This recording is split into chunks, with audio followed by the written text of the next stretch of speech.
community service partnership platform that will not only touch every player who has a foundation or an organization that helps people in their community, but it will also help every one of our current players who want to get involved in community service. It revolves around volunteerism, and I am truly proud this afternoon to welcome Barb Quaintance to the podium. She'll tell you about Create the Good. Thank you, Morris. Good afternoon. It is a real pleasure and an honor for me to be here on behalf of AARP, and everybody at my house is very jealous that I'm here with all these gentlemen. We could not be happier to have an alliance with the NFL Players Association. We believe that by joining forces with current and retired players, going into communities and giving back, making a difference, we can really collectively make a difference in communities across the country. I know that the NFL Players Association feels very strongly about this and has a long history and value of service, as do we at AARP. And we are going to be looking to players to go back into the communities where they played, where they lived, and join with us and the fans who care so much about them to make those communities better places. Our partnership will actually launch in April of this year, which is National Volunteer Week. And we will, details to follow, but we will be seeing players across the country in communities, putting a spotlight on service and working hand in hand to make those communities that they care about better places. We'll be doing other things too, but we'll save some of our thunder for later. AARP was built on the legacy of service. And you might think, AARP, that's kind of odd, isn't that for old people? Well, it's for old people and other people too. We believe that the generations working together is a pretty powerful force, and that's what we're about. I would invite you to go to createthegood.org and see what we're about. We are offering people all kinds of ways to get involved, whether you have 5 minutes, 5 hours, or 5 days. Everybody's contribution makes a difference. And DeMorris, I think by working together, we're going to be a pretty powerful force. So we're delighted, and thank you. Thank you very much. Okay. Thank you very much. I'd like to have Nolan Harrison and Ben Utt come up. I've asked two of our distinguished former players to serve as honorary ambassadors to Create the Good. Nolan and Ben, if you could just share a few comments. Thank you.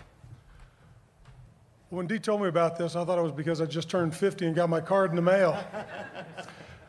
But seriously, I think from a standpoint of what this will do for us is really help to support and accelerate all the goodwill and charity that the players have been doing for a long time all across the country, and just kind of put an exclamation point next to it. Thank you. I just turned 41, so I'm not that close yet. But I think looking across all 34 of our retired players' chapters, this gives us a good opportunity. Most of the chapters and the guys in them are very community-oriented. Gives an opportunity to really have a strong platform to really dig deep into the communities and do the good that they really want to do. So I applaud this. I think it's going to be a great opportunity for us all, and it'll be a good opportunity for the cities to see their retired players and the former players in action off the field in the community, what they're doing with their families and their children. So looking forward to it. Thank you. Ladies and gentlemen, I am proud about this partnership because unfortunately, each and every day, we tend to read and focus on a lot of the things that may go wrong in our community with players. I've asked these players to come up today because this is the backbone of our game. This is the backbone of our players. 1,900 strong who are active, almost another 9,000 who are former. And you've heard this before, but we have removed the word retired player in the way in which we talk at the National Football League Players Association. Why?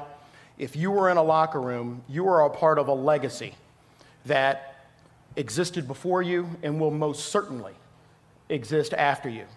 But each and every one of our players are a part of a never-ending string of men who decided to play this game at the highest level. And I'm proud of every last one of them.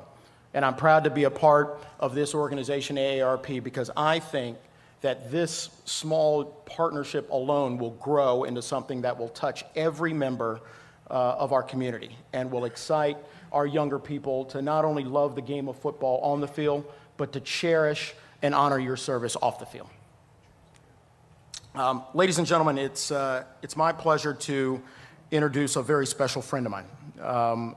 Almost 8 months ago, I flew up to Detroit to meet a man that I certainly knew watching feats on the field that defy imagination.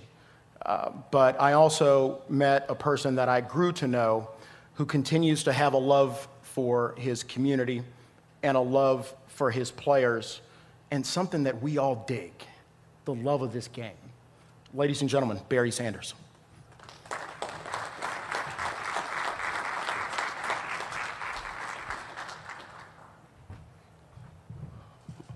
Real quick, we know in more ways than one that this is truly a new day for the Players Association.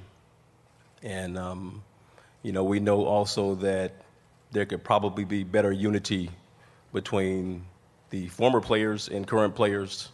And we look forward to, really the leadership that Dee will provide there, and also Kevin Mawai.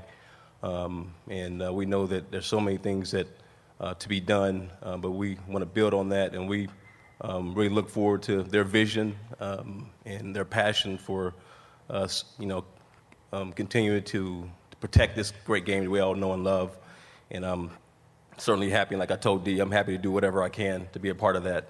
So I'm appreciative for him for inviting me, and just look forward to the great things that we're going to do together. Thank you. Thank you. No, I want to do something for Kevin. Let's talk about where we are with former players. Just so people know, the retired player benefits that flow from the National Football League are a part of a larger pool.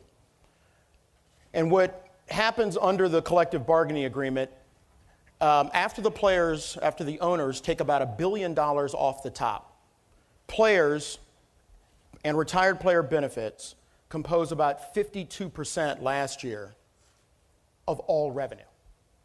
So what that tells me is that as we look at former player benefits and current player salaries, throughout the history of the National Football League, there has been this tension between current players and former players because the awards of those monies come out of the same pool.